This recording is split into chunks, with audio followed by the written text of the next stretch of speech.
तो साथियों नमस्कार और स्वागत है आप सभी का हमारे यूट्यूब चैनल स्टडी सर्किल पे। और इस वीडियो में हम बात करने जा रहे हैं Bihar SSC second inter level exam 2023 के लिए ऑब्जेक्टिव क्वेश्चन को लेकर। तो इसमें लगभग हमने 50 के आसपास यानी कि 40 से 50 के बीच में क्वेश्चन रखा है।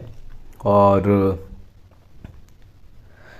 इसमें हमने जीके या जीएस को कवर किया है और गणित वगैरह इसमें कवर नहीं है। तो देखें, हम शुरुआत करते हैं इसमें, यानी कि इस सेट में जो हमने सबसे ज़्यादा वेटेज दिया है वो करंट अफेयर को दिया है। तो देखें, जो पहला सवाल है हमारा, पहला सवाल है कि हाल ही में भारत और श्रीलंका के बीच किस नाम से 9वां संयुक्त सैन्य अभ्यास औंध पुणे में संपन्न हुआ? कोंकण 2023, मित्र शक्ति 2023, वॉरियर 2023 या मैत्री 2023। तो सही विकल्प यहाँ पे क्या हो जाएगा? बी हो जाएगा कि मित्र शक्ति 2023 नाम से भारत और श्रीलंका के बीच 9वां संयुक्त सैन्य अभ्यास संपन्न हुआ महाराष्ट्र के पुणे जिले में। और पुणे के किस एरिया में, किस क्षेत्र में? तो औंध में संपन्न हुआ ये, और ये हुआ था 16 नवंबर से 29 नवंबर 2023 के मध्य। ठीक है, तो सही विकल्प यहाँ पे बी हो जाएगा, मित्र शक्ति। और प्रश्न नंबर 2 की बात करें, प्रश्न नंबर 2 है कि फीफा जो कि फुटबॉल फेडरेशन है, तो फीफा ने भारत में कहाँ विश्व स्तरीय अकादमी लॉन्च किया है? अब इस संदर्भ में आपको बता दूं कि फीफा ने इसलिए लॉन्च किया है भारत में ताकि भारत आगे वर्ल्ड कप के लिए अच्छे तरीके से तैयार हो सके। विकल्प दिए हुए हैं भुवनेश्वर, पणजी, कोलकाता या कोच्चि। तो यहाँ पे सही विकल्प हो जाएगा ए, भुवनेश्वर, जो कि ओडिशा में है। यानी कि ओडिशा में फीफा ने अपना विश्व स्तरीय अकादमी लॉन्च किया है 21 नवंबर 2023 को। और अगर थोड़ी सी हम बात करें भारत के संदर्भ में, तो जो अखिल भारतीय फुटबॉल महासंघ है, इसे फीफा से संबद्धता सन 1948 में मिली थी, जबकि अखिल भारतीय फुटबॉल महासंघ की स्थापना भारत में 23 जून 1937 को हुई थी। और प्रश्न नंबर 3 देखें, प्रश्न नंबर 3 है कि मिस यूनिवर्स 2023 का खिताब जीतने वाली सेनिस पलासियो किस देश की हैं? ब्रह्मांड सुंदरी का जो पुरस्कार मिला 2023 का, जिनका नाम सेनिस पलासियो है, बताना है किस देश की हैं। 4 विकल्प हैं, वेनेजुएला, ऑस्ट्रिया, निकारागुआ या ब्राज़ील। तो सही विकल्प यहाँ पे क्या? निकारागुआ हो जाएगा कि ये जो मिस यूनिवर्स 2023 है, जिनका नाम सेनिस पलासियो है, ये निकारागुआ की है। अब बात करें निकारागुआ असल में है कहाँ, तो ये उत्तरी अमेरिका का एक देश है जो कि मैक्सिको के नीचे स्थित है,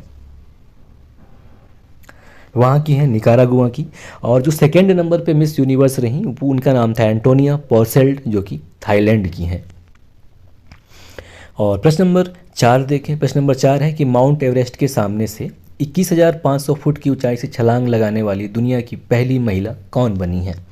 विकल्प हैं जंको जुनको तबेई, क्रिस्टिन हरीला, लखपा शेरपा या शीतल महाजन, जो कि भारत की। तो बताना कि इनमें से कौन माउंट एवरेस्ट के सामने से स्काई डाइविंग की है? तो यहाँ पे सही विकल्प डी हो जाएगा कि शीतल महाजन हैं, जो कि स्काई डाइवर हैं। इन्होंने 13 नवंबर 2023 को माउंट एवरेस्ट के सामने 21,500 फीट की ऊंचाई से छलांग लगाई। और इनके बारे में बात करें तो ये महाराष्ट्र राज्य के पुणे की है। तो सही विकल्प यहाँ पे डी हो जाएगा। और प्रश्न नंबर 5 है कि दूरसंचार विभाग यानी कि डिपार्टमेंट ऑफ टेलीकॉम ने किस कंपनी को भारत में उपग्रह संचार सेवाएं प्रदान करने के लिए लाइसेंस प्रदान किया है? विकल्प है जियो सैटेलाइट, वन वेब या और सी है वर्ल्ड वेब, और डी है कि ए एवं बी दोनों। तो यहाँ पे सही विकल्प डी हो जाएगा कि जियो सैटेलाइट और वन वेब दोनों कंपनियों को दूरसंचार विभाग ने उपग्रह संचार सेवाएं प्रदान करने के लिए लाइसेंस प्रदान किया है नवंबर 2023 में। और प्रश्न नंबर 6 की बात करें तो प्रश्न नंबर 6 है कि गोवा में संपन्न हुए 37वें राष्ट्रीय खेलों में सर्वाधिक पदक किस राज्य ने जीता है? सर्विसेज, महाराष्ट्र, हरियाणा या गुजरात। तो सही विकल्प यहाँ पे नंबर बी हो जाएगा कि सर्वाधिक पदक जो है महाराष्ट्र राज्य ने जीते हैं।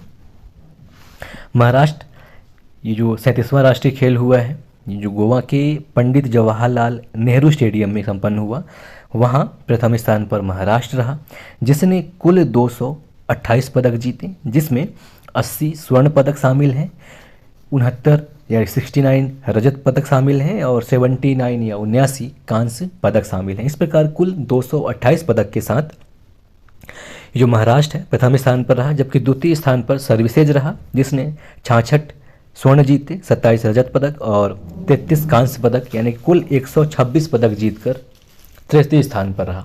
लेकिन सबसे ज़्यादा चर्चा हुई हरियाणा की, जो कि पदक के मामलों में 192 था, लेकिन क्रम के मामले में नंबर 3rd पे आया, क्योंकि इसने गोल्ड कम जीते थे। तो तृतीय स्थान हरियाणा का रहा, जिसने 62 स्वर्ण पदक जीते और 55 रजत पदक और 73 कांस्य पदक जीते। तो कुल 192 पदक जीता हरियाणा ने और तीसरा स्थान प्राप्त किया। तो यहाँ पे सही विकल्प नंबर बी हो जाएगा, महाराष्ट्र राज्य।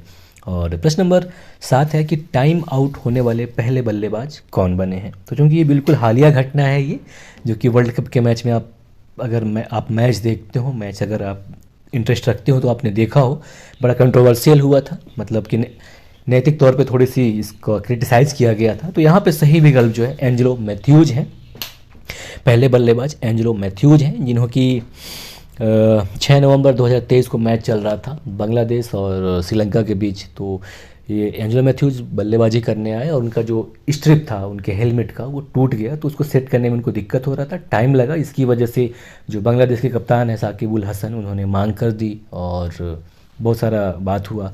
इन्होंने सॉरी भी कहा एंजेलो मैथ्यूज ने, ये माने नहीं, खैर। लेकिन जो इतिहास बना वो कुछ ऐसा है कि एंजेलो मैथ्यूज टाइम आउट होने वाले पहले बल्लेबाज बन गए हैं 6 नवंबर 2023 को, जो कि विश्व कप का मैच था, है ना। अब तो यहाँ पे सही विकल्प ए है। और प्रश्न नंबर 8 देखिए, प्रश्न नंबर 8 है कि रांची में आयोजित महिला एशियाई चैंपियंस ट्रॉफी 2023 का खिताब किसने जीता है। चीन, जापान, दक्षिण कोरिया या भारत। तो सही विकल्प यहाँ पे डी होगा कि भारत ने जीता है 5 नवंबर को जापान को 4-0 से हराया था इस मैच में। और ये जो रांची का जो स्टेडियम है उसकी बात करें तो उसका नाम है Marang Gomke Jaipal Singh Munda astro turf hockey stadium. वहाँ जापान को भारत ने 4-0 से मात दी। तो सही विकल्प यहाँ पे डी हो जाएगा। और प्रश्न नंबर 9 की बात करें तो प्रश्न नंबर 9 है कि भारत के नए मुख्य सूचना आयुक्त कौन बने हैं। तो अब जैसा कि एक चीज़ आपको कंफर्म कर दूं कि 18 फरवरी 2024 तक अभी मतलब फॉर्म में सुधार किए जा रहे हैं, अपडेशन चल रहा है अपने Bihar second inter level exam को लेकर। तो अगर ये मतलब संभव है कि मार्च में हो जाए। तो अगर ये पूछे कि भारत के नए सूचना मुख्य आयुक्त कौन बने हैं तो यहाँ पे ये विकल्प है प्रमोद चंद मोदी, सत्यनारायण प्रधान, दिनकर गुप्ता या हीरालाल सामरिया। तो यहाँ पे सही विकल्प डी है, हीरालाल सामरिया बने हैं 6 नवंबर 2023 को। और प्रश्न नंबर 10 देखें कि हाल ही में केंद्रीय माध्यमिक शिक्षा बोर्ड यानी कि CBSE ने किस देश में अपना क्षेत्रीय कार्यालय खोलने की घोषणा की है। सिंगापुर, अबू धाबी, ऑस्ट्रेलिया या कनाडा। तो यहाँ पे सही विकल्प बी हो जाएगा कि केंद्रीय माध्यमिक शिक्षा बोर्ड ने असल में अबू धाबी में नहीं बल्कि संयुक्त अरब अमीरात में घोषणा की है खोलने की। तो लेकिन चूंकि संयुक्त अरब अमीरात में अबू धाबी आता है तो सही विकल्प यहाँ पे बी हो जाएगा, है ना। और प्रश्न नंबर 11 है कि हाल ही में change maker of the year पुरस्कार से किसे सम्मानित किया गया है। NTPC को, ONGC को, गेल को या RBI को। तो सही विकल्प यहाँ पे डी है, RBI को प्रदान किया गया था क्योंकि लॉकडाउन में इसने काफ़ी बेहतरीन प्रदर्शन किया था। इसकी वजह से नवंबर 2023 में इसे यह पुरस्कार प्रदान किया गया था। और प्रश्न नंबर 12वां देखिए, प्रश्न नंबर 12 है कि हाल ही में PM मोदी ने किस रूट पर चलने वाले भारत का पहला रैपिड रोड का अनावरण किया है। दिल्ली, गाजियाबाद और मेरठ, दिल्ली, गुड़गांव और नोएडा और गुड़गांव, गाजियाबाद और वाराणसी। तो सही विकल्प यहाँ पे ए हो जाएगा कि दिल्ली, गाजियाबाद और मेरठ रूट पर चलने वाले भारत के पहले रैपिड रेल का अनावरण इन्होंने किया है। और प्रश्न नंबर नेक्स्ट है 13वां प्रश्न कि जवाहरलाल नेहरू विश्वविद्यालय यानी कि JNU द्वारा डॉक्टरेट की मानद उपाधि से सम्मानित होने वाली पहली महिला जिनका नाम है सामिया सुलूह हसन किस देश की राष्ट्रपति हैं। तंजानिया, सूडान, नाइजीरिया या कांगो। तो यहाँ पे एक बार आप मैप देख लें, ये जितने देश हैं ये चारों अफ्रीकन कंट्री हैं। और लेकिन यहाँ पे जो सही विकल्प है वो ए हो जाएगा कि तंजानिया की राष्ट्रपति को प्रदान किया गया, मतलब सामिया सुलूहु हसन वो तंजानिया देश की राष्ट्रपति हैं और इन्हें यह पुरस्कार अक्टूबर 2023 में प्रदान किया गया था, जब ये भारत भ्रमण पे, मतलब भारत दौरे पे आई थी। और तंजानिया देश की बात करें तो जैसा कि बताया आपको, अफ्रीका महाद्वीप का देश है ये, और ये क्या कहते हैं, हिंद महासागर से अपनी सीमा बनाता है और कांगो इसी से लगा हुआ है। और इसकी राजधानी का नाम डोडोमा है, तंजानिया राज्य की राजधानी का नाम डोडोमा। और प्रश्न नंबर 14वां है कि टाइम मैगजीन ने किस भारतीय अभिनेता को प्रतिष्ठित टाइम 100 इम्पैक्ट अवार्ड 2023 के लिए चुना है। तो ये यहाँ पे आयुष्मान खुराना है, ध्यान दीजिएगा, सही विकल्प यहाँ पे सी हो जाएगा। तो इस प्रकार आयुष्मान खुराना 2 बार टाइम की तरफ से पुरस्कार प्राप्त कर चुके हैं, 2023 में और इससे पहले एक बार और, तो यहाँ पे सही विकल्प सी हो जाएगा। और प्रश्न नंबर 15वां देखिए, प्रश्न नंबर 15वां है कि तमिलनाडु के किस मंदिर को भारत का पहला हरित ऊर्जा पुरातत्व स्थल का दर्जा दिया गया है। विकल्प है श्री रंगनाथ स्वामी मंदिर, तट मंदिर या सौर मंदिर भी कहा जाता है इसे, मीनाक्षी मंदिर या स्वामी मलाई मुरुगन मंदिर। तो यहाँ पर सही विकल्प हो जाएगा बी, तट मंदिर या तटीय मंदिर को भारत का पहला हरित ऊर्जा पुरातत्व स्थल का दर्जा दिया गया है। अब हरित ऊर्जा पुरातत्व स्थल की अगर हम बात करें तो इसमें होता ये है कि यहाँ पे जो भी बिजली के उपकरण हैं, मतलब पूरे सौर ऊर्जा का प्रयोग करते हैं, इसके लिए इसे हरित ऊर्जा पुरातत्व स्थल का दर्जा दिया गया है। और तट मंदिर या तटीय मंदिर की बात करें, जो कि तमिलनाडु के मामल्लपुरम या महाबलीपुरम में स्थित है और मेनली ये सागर तट के किनारे है, इसके लिए इसे तटीय या तट मंदिर कहा जाता है, जो कि 2 तरफ इसमें भगवान शिव के मंदिर हैं और बीच में भगवान विष्णु का है ना। अब प्रश्न नंबर 16 देखें, तो प्रश्न नंबर 16 है, खैर प्रश्न नंबर 16 है कि भारत का पहला पुलिस ड्रोन यूनिट कहाँ शुरू किया गया है। चेन्नई में, मुंबई में, कोच्चि में या गांधीनगर में। तो सही विकल्प यहाँ पे ए हो जाएगा कि यह जो सिस्टम है या यूनिट है ये चेन्नई में शुरू किया गया है, तो ए विकल्प यहाँ पे सही हो जाएगा। और प्रश्न नंबर 17 है कि हर घर गंगा जल योजना किस राज्य की योजना है। ध्यान दीजिएगा, है ना, यहाँ पे विकल्प है उत्तर प्रदेश, बिहार, राजस्थान और महाराष्ट्र। तो सही विकल्प हो जाएगा यहाँ पे अपना राज्य बिहार, यानी कि बी विकल्प। तो हुआ ये था कि 2019 में बिहार सरकार के द्वारा इस योजना को प्रारंभ किया गया और इसके लिए सरकार के द्वारा 4,500 करोड़ यानी कि 4,500 करोड़ रुपए खर्च करने का योजना बनाया गया है। और इसके लिए किया ये गया है कि जैसे अब आपको पता है कि बिहार में तो इतना बाढ़ आता है, लेकिन बिहार के कुछ ज़िले जहाँ पे सूखा होता है, यानी कि पानी की बहुत ज़्यादा किल्लत हो जाती है, तो इसके लिए यह योजना लाया गया था। और इसके लिए ये था कि जो बाढ़ के पानी हैं उनको गंगा नदी के करीब 100 से 150 किलोमीटर की दूरी पर अलग अलग जलाशयों में स्टोर किया जाएगा, ये इसमें प्लान बनाया गया है। और आगे देखें प्रश्न नंबर 18।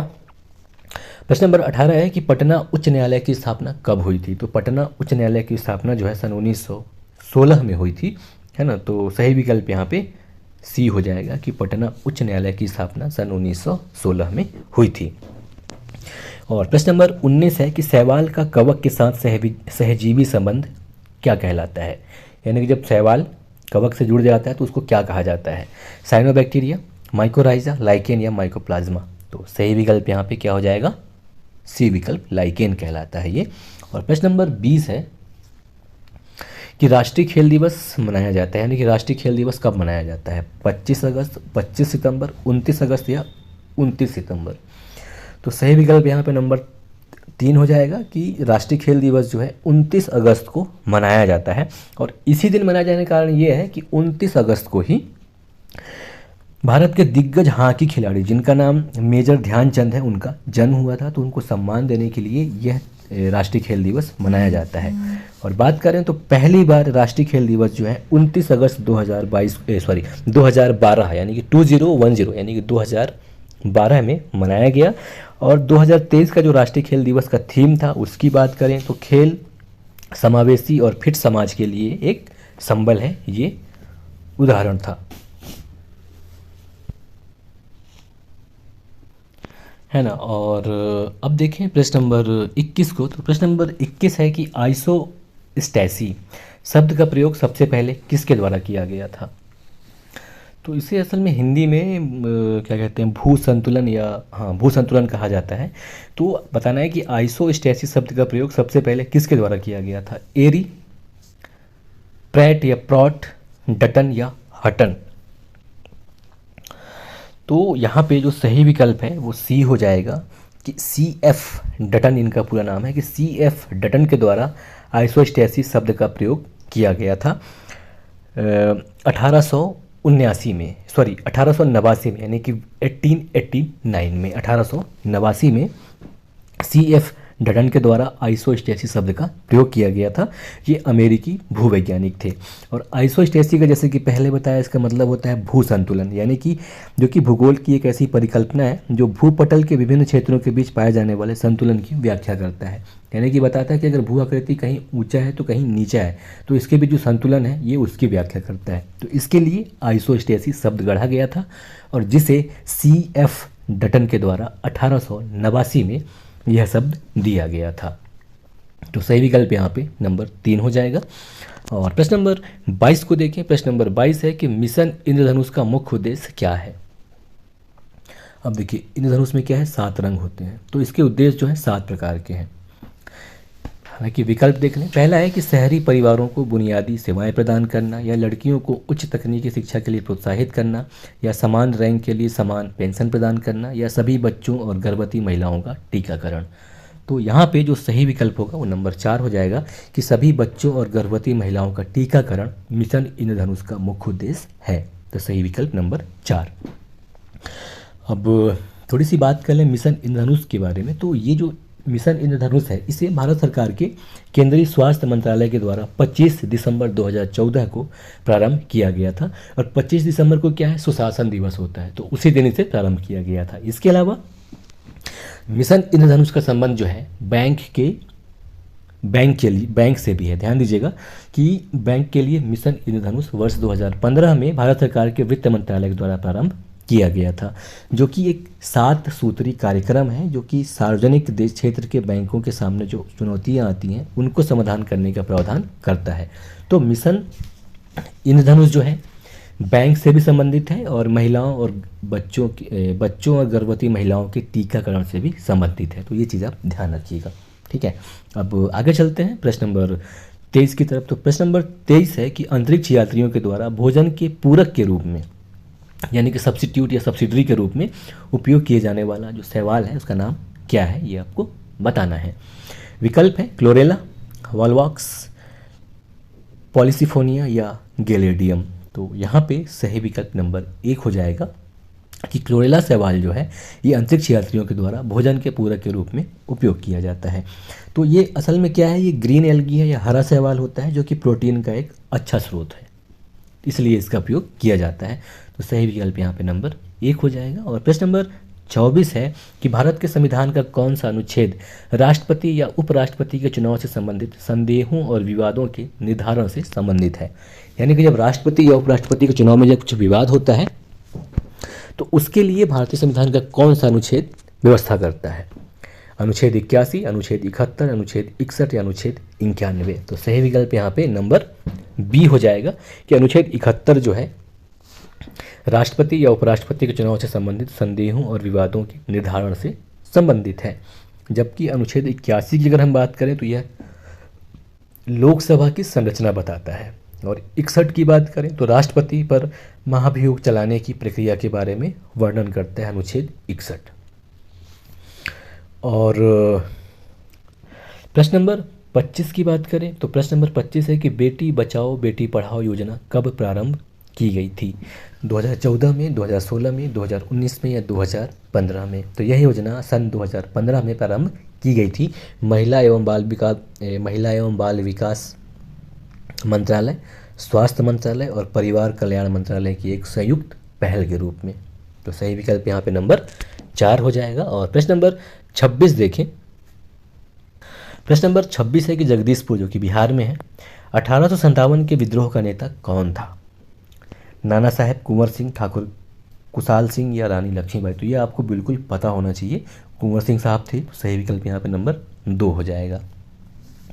और प्रश्न नंबर 27 है कि विभवांतर मापने के लिए किस उपकरण का प्रयोग किया जाता है?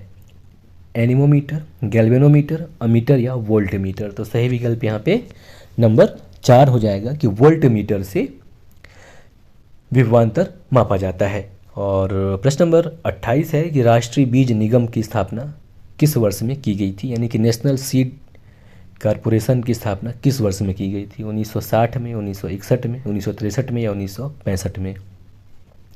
तो सही विकल्प यहाँ पे नंबर 3 हो जाएगा कि राष्ट्रीय बीज निगम की स्थापना जो है सन 1963 में की गई थी। और राष्ट्रीय बीज निगम की अगर हम बात करें तो यह कृषि एवं किसान मंत्रालय के प्रशासनिक नियंत्रण में आता है, जबकि यह भारत सरकार का पूर्ण स्वामित्व के अंतर्गत एक अनुसूची बी के तहत प्रथम श्रेणी की मिनी रत्न कंपनी है और वर्तमान समय में अपने पंजीकृत बीज उत्पादकों के माध्यम से लगभग 600 किस्मों के बीज का उत्पादन का काम कर रहा है। ठीक है, अब प्रश्न नंबर 29 देखिए। प्रश्न नंबर 29 है कि हेलसिंकी किसकी राजधानी है? फिनलैंड, आइलैंड, लिथुआनिया या लातविया? तो सही विकल्प यहाँ पे नंबर 1 हो जाएगा कि हेलसिंकी जो है फिनलैंड की राजधानी है। फिनलैंड की हम बात करें तो ये स्कैंडिनेवियन कंट्री है जो कि यूरोप महाद्वीप के सबसे उत्तरी हिस्से में है। आप देखेंगे 3 देश हैं, नॉर्वे, स्वीडन और फिनलैंड। तो फिनलैंड की राजधानी जो है हेलसिंकी है। और प्रश्न नंबर 30 है कि तंजौर का राजराजेश्वर मंदिर किसने बनवाया था?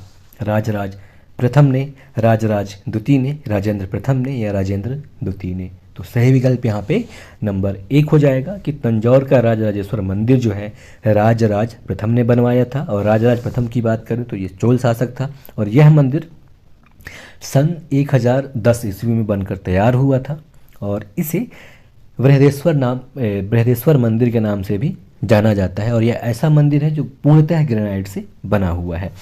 और ये जो मंदिर है ये द्रविड़ शैली में निर्मित है और बहुत ही उत्कृष्ट नमूना है यह मंदिर का। ठीक है, अब प्रश्न नंबर 31 देखिए। प्रश्न नंबर 31 है कि निम्नलिखित में से कौन सा देश सार्क का सदस्य नहीं है? SAARC, सार्क यानी कि south Asian association for regional cooperation, या जिसे हिंदी में दक्षेस कहा जाता है, दक्षिण एशिया क्षेत्रीय सहयोग संगठन। बताना कि इनमें से कौन सार्क का सदस्य नहीं है? अफगानिस्तान, मालदीव, मॉरिशस, श्रीलंका। तो देखिए अभी क्या है, काफ़ी चर्चे में एक देश रहा मालदीव, है ना। ये कंट्रोवर्सी हुआ था, इसकी वजह से सवाल पूछा है, क्योंकि ये विकल्प बताना है आपको कौन सा देश सार्क का सदस्य नहीं है। अफगानिस्तान, मालदीव, मॉरिशस, श्रीलंका। तो यहाँ पे जो सही विकल्प है वो 3 हो जाएगा कि मॉरिशस जो है ये सार्क का सदस्य नहीं है, बल्कि अफगानिस्तान, मालदीव, श्रीलंका जो है सार्क के सदस्य हैं। तो थोड़ी सी अगर हम सार्क की बात कर लें या दक्षिण एशिया क्षेत्रीय सहयोग संगठन की बात कर लें तो ये एशिया के 8 देशों का एक आर्थिक और राजनीतिक संगठन है जिसकी स्थापना 8 दिसंबर 1985 में की गई थी। और अपने स्थापना के समय सार्क जो है इसके सदस्य देशों की संख्या 7 थी और सन 2007 में अफगानिस्तान को इसमें शामिल किया गया। तो इसमें कुल 8 सदस्य वर्तमान में हैं, जिसमें भारत है, पाकिस्तान है, बांग्लादेश है, नेपाल, भूटान, मालदीव, श्रीलंका और अफगानिस्तान शामिल है। इसका मुख्यालय जो है काठमांडू, नेपाल में स्थित है। ठीक है, और प्रश्न नंबर 32 की बात करें तो प्रश्न नंबर 32 है कि भारत का चंद्रमा पर पहला मिशन चंद्रयान 1 किस स्थान से लॉन्च किया गया था? बालासोर, श्रीहरिकोटा, तिरुवनंतपुरम या व्हीलर द्वीप? तो सही विकल्प यहाँ पे क्या होगा? नंबर 2 श्रीहरिकोटा से लॉन्च किया गया था 22 अक्टूबर 2008 को। और इसी के साथ सन 2008 में भारत चांद पर अपना मिशन भेजने वाला चौथा देश बन गया था संसार में। ठीक है, और प्रश्न नंबर 33 की बात करें तो प्रश्न नंबर 33 है कि भारत के राज्यों में से जूट उत्पादन की दृष्टि से बिहार का स्थान क्या है? द्वितीय, चतुर्थ, प्रथम या तृतीय? तो सही विकल्प यहाँ पे बी हो जाएगा कि भारत के राज्यों में से जूट उत्पादन की दृष्टि से बिहार का स्थान जो है सेकंड या द्वितीय है। ए विकल्प सही है। तो और प्रथम स्थान की अगर हम बात करें तो प्रथम स्थान पर पश्चिम बंगाल है, जो कि पूरे भारत का 50% जूट उत्पादन अकेले करता है। ठीक, अब प्रश्न नंबर 34 देखिए। प्रश्न नंबर 34 है कि भारत में सबसे पुराना तेल का भंडार कहाँ स्थित है? बॉम्बे हाई, महाराष्ट्र, अंकलेश्वर गुजरात, नौगांव गुजरात या डिगबोई असम? तो सही विकल्प यहाँ पे नंबर डी हो जाएगा कि डिगबोई असम ये भारत का सबसे पुराना तेल भंडार है। और प्रश्न नंबर 35 है कि कुरियर सेवा, यानी कि जो मधुर कुरियर आपने सुना होगा या जो कुरियर सेवा चल रहे हैं, उससे प्रतिस्पर्धा करने के लिए भारतीय डाक विभाग ने द्रुत डाक सेवा या स्पीड पोस्ट का आरंभ कब किया था? 2002 में, 1987 में, 1998 में या 1986 में? तो बताइए यहाँ पे क्या होगा कि कुरियर सेवा से प्रतिस्पर्धा करने के लिए भारतीय डाक विभाग ने स्पीड पोस्ट या द्रुत डाक सेवा का आरंभ कब किया? तो यहाँ पे जो सही विकल्प है वो डी होगा कि सन 1986 में स्पीड पोस्ट जो है आरंभ की गई थी। मतलब बड़ा ही चौंकाने वाली बात थी मेरे लिए भी, क्योंकि मुझे इतना जानकारी नहीं था। मुझे लगा कि शायद 2000 के आसपास इसे होना चाहिए, लेकिन जब इसका सही विकल्प जब डी है तो थोड़ी ताज्जुब करने वाली बात है। खैर, यहाँ पर सही विकल्प नंबर डी हो जाएगा। और प्रश्न नंबर 36 देखें, 36 नंबर कि निम्न तत्वों में से किसमें न्यूट्रॉन नहीं होता है? नाइट्रोजन, ऑक्सीजन, तांबा या हाइड्रोजन? तो सही विकल्प यहाँ पे क्या हो जाएगा? डी। हाइड्रोजन में न्यूट्रॉन नहीं होता है क्योंकि इसमें न्यूट्रॉनों की संख्या सिर्फ एक होता है ना। तो सही विकल्प यहाँ पे नंबर डी हो जाएगा। और प्रश्न नंबर 37 है कि एक ठोस के सीधे गैस में परिवर्तन को कहते हैं, यानी कि जब एक ठोस सीधे गैस में परिवर्तित हो जाए तो उसे क्या कहते हैं? ऊर्ध्वपातन, संघनन, वाष्पन या उबलना? तो सही विकल्प यहाँ पे ए हो जाएगा, ऊर्ध्वपातन। असल में जो ऊर्ध्वपातन की प्रक्रिया है इसमें क्या है कि कोई भी ठोस पदार्थ, मतलब कोई एक ठोस पदार्थ द्रव में परिवर्तित हुए बिना ही सीधे गैसीय अवस्था में परिवर्तित हो जाता है और गैसीय अवस्था से सीधे ठोस में आ जाता है। ये ऊर्ध्वपातन कहलाता है। ठीक। अब प्रश्न नंबर 38 देखिए। प्रश्न नंबर 38 है कि वेल्डिंग में प्रयोग होने वाली गैसें हैं, यानी कि वेल्डिंग जो किया जाता है उसमें कौन सी गैस प्रयोग की जाती है?